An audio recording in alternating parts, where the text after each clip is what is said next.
So here we are for round two, and lucky for Scorpio, he got paired down against Disco D. Seems like it'll probably be an easy match for him. He's on the play. Mulligans and Verdant Catacomb Pass.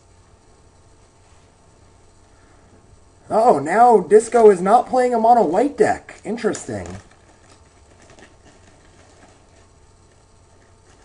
And we got a turn 2 Hermit Druid, which I can only assume means a turn 3 win.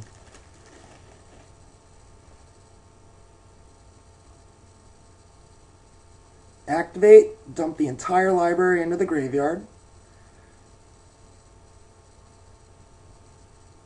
Scorpio is holding. Nope, he got all 4 Narcomoebas. And let's blam. 48, 40, 47, 47. And when Scorpio Cabal Therapied, we saw Iruzi Renegade Leader, Jiraga Bard, Elfish Archdruid, Elfish Archdruid. Oh, this is actually not Disco D83. This is Disco D. Fun times. We had 2 discos in the event. So yeah, looks like Aggro Elves versus Hermit Druid, and Hermit Druid won. Here we are for game 2. Lead off with the Llanowar Elves, and let's see a turn 1 Hermit Druid. Nope. Oh, wow. Disco mulliganed quite a bit. Started that game with 4 cards. Giant Growth. Seems poor. Seems poor. Disco D and Disco D83. If you guys, happen to find yourself watching this video, Disco D83, your deck is not going to work. Disco D, however, for about $50, you could probably turn your deck into a competitive deck. It might not win enough, but you will win more games than you currently are. And if either of you guys see this and you're still interested in Classic, hit me up in the client and I'll help you out. It's Whiffy Penguin. And so, yep, we've got Scorpio do his thing and win with a gigantic Suture Ghoul. That's his round 1, and we'll move on to Catweasel's games. Alright, for this one, we've got Catweasel versus the Wild Dog. So yeah, they're just going to start eating each other out of these rounds. So we are watching the games between Catweasel and the Wild Dog here. It's an Oath on Oath Mirror, and if you're not familiar, one of the best ways to win the Oath Mirror is to get Forbidden Orchard advantage, which it would appear the Wild Dog has and is doing very well with. Wasteland on an Underground Sea seems pretty good.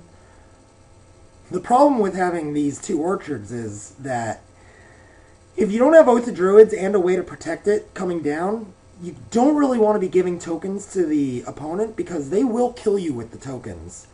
I'm sure you guys saw last week how the Wild Dog killed me with my own tokens that I gave him. And I wasn't even running an Oath deck, I just sideboarded the orchards in.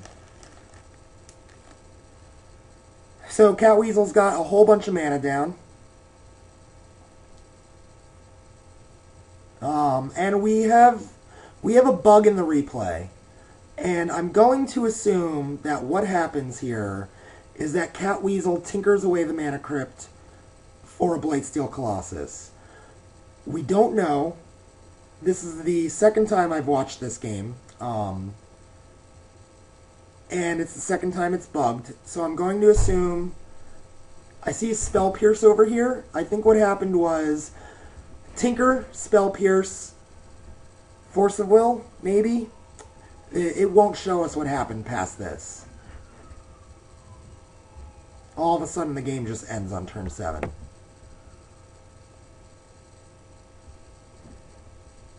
And the chat screen doesn't help us much either.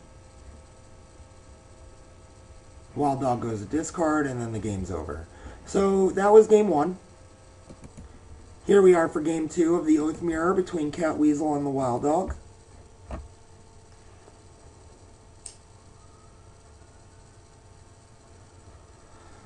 Alright, the Wild Dog is willing to give her a token, so that makes me think that he's got the Oath of Druids in his hand.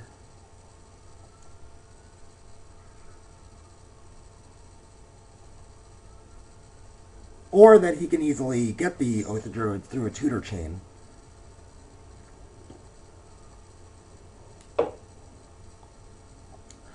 Catweasel forces through her Time Vault. And I'm guessing that she Vault Keys next turn. Or not.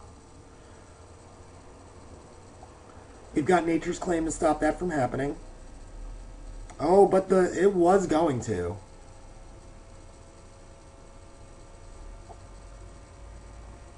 A Stifle.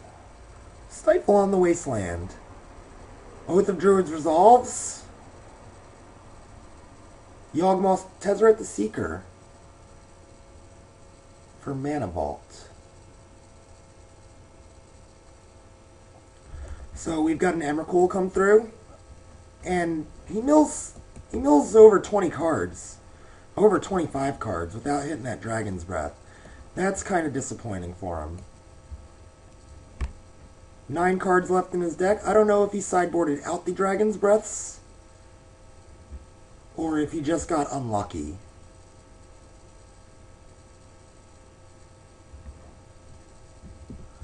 Catweasel gets to Oath, bring out Emrakul, both graveyards, and now Tezzeret can win the game.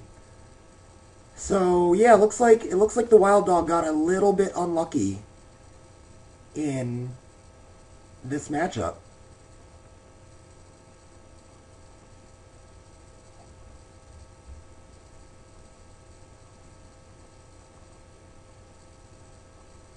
And there's Dragon Breath on the Emrakul for the win. Yeah, that seems unfortunate. It seems like Wild Dog had that game well in hand. If you watch this, I'm curious to see if you sideboarded out your Dragon's Breaths, because you got down to 9 cards without flipping one. Alright, so that was Catweasel and the Wild Dogs round for round 2, and we'll go on to see what Enderfall did. So here we have in round 2 Enderfall's match against Nako.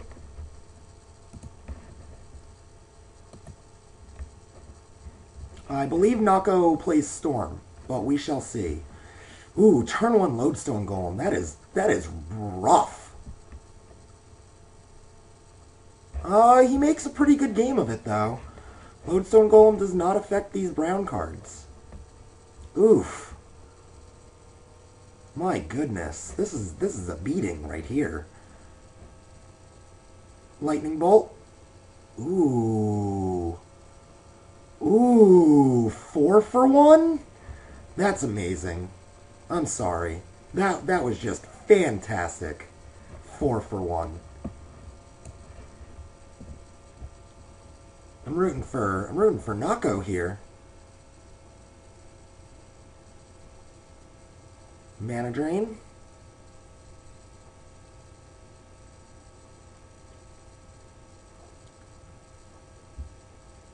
So he's got Gush and Fast Bomb, so he's definitely a Gush Bomb deck. But what can he do with all this time he's got? I mean, Enderfall's got a ton of mana. 3, 6, 9, 10, 12 mana. He can cast whatever he wants. Looks like he's going to get there with this factory, though.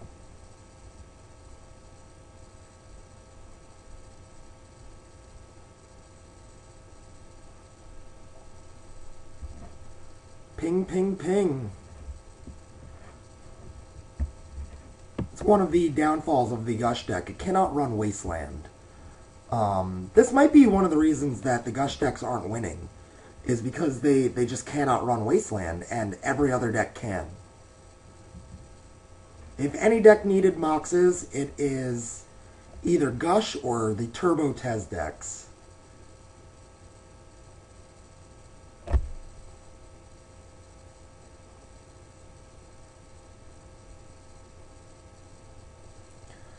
So we've got +3 to all of our spells here. Makes it hard to storm them out. We can always go the Time Vault into a robot plan, though. Nope, not anymore. Phyrexian Revoker, one of my favorite new cards. Oh man, this guy is just saucy. You saw me play him in 2 of the Penguin TVs with the Metalworker Mud and the Green-White Hate, and I am just loving him. He has been working so well. And that is the end of Game 1. Enderfowl won with his little beaters.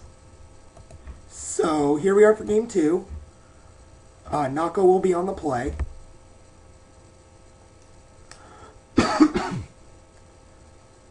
Enderfall leads off with Chalice for 1. And then Trinisphere. Seems brutal.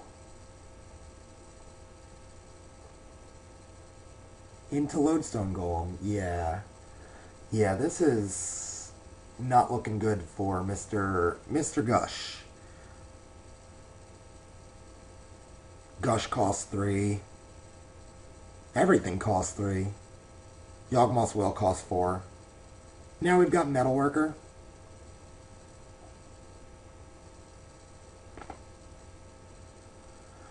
Oh, and it just gets worse and worse for poor Nako.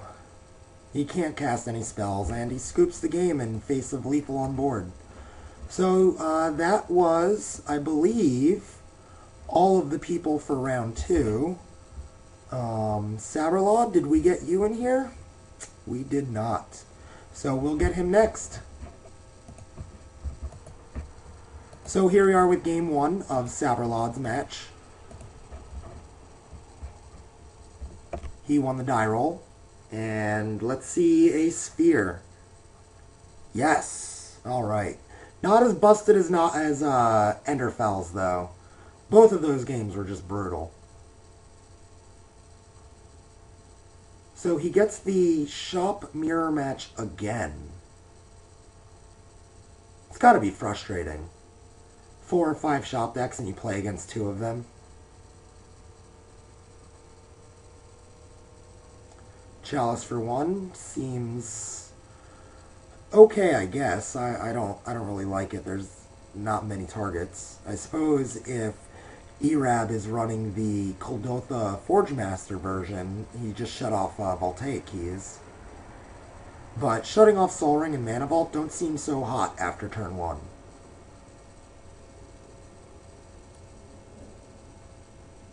That Mana Crypt is doing work. But so is that Mishra's.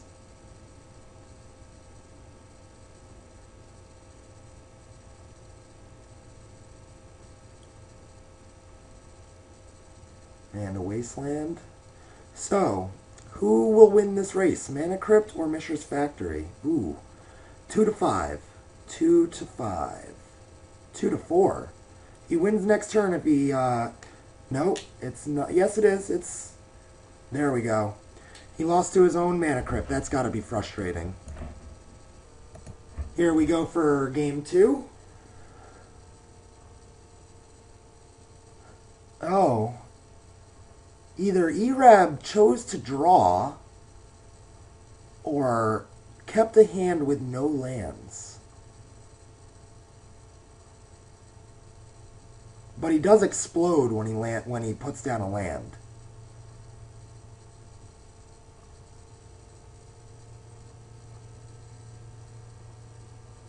Oh my.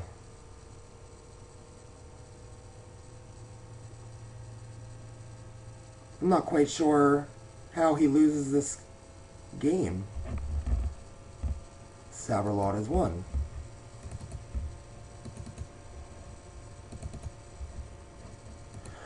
Curious, I played Game 1 and I played Game 2. And he won, Saberlod won both of those games, and yet there was a Game 3.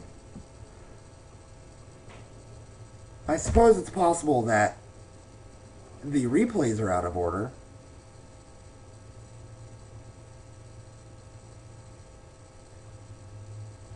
This looks like a pretty good time for Saberlod here. Erab has no action. And Saberlod can actually cast spells, like Wormcoil Engine. I wonder if it's possible that the replays messed up one of their names. It's hard to tell because they're both playing workshops, which player is which.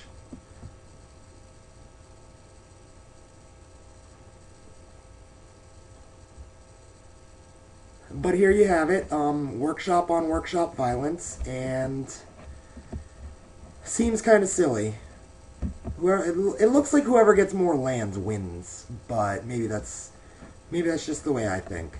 So there we have it. Apparently, Saberlod won all 3 games of the match. I'm not sure how this happened, but there we go. And we'll see you in round 3.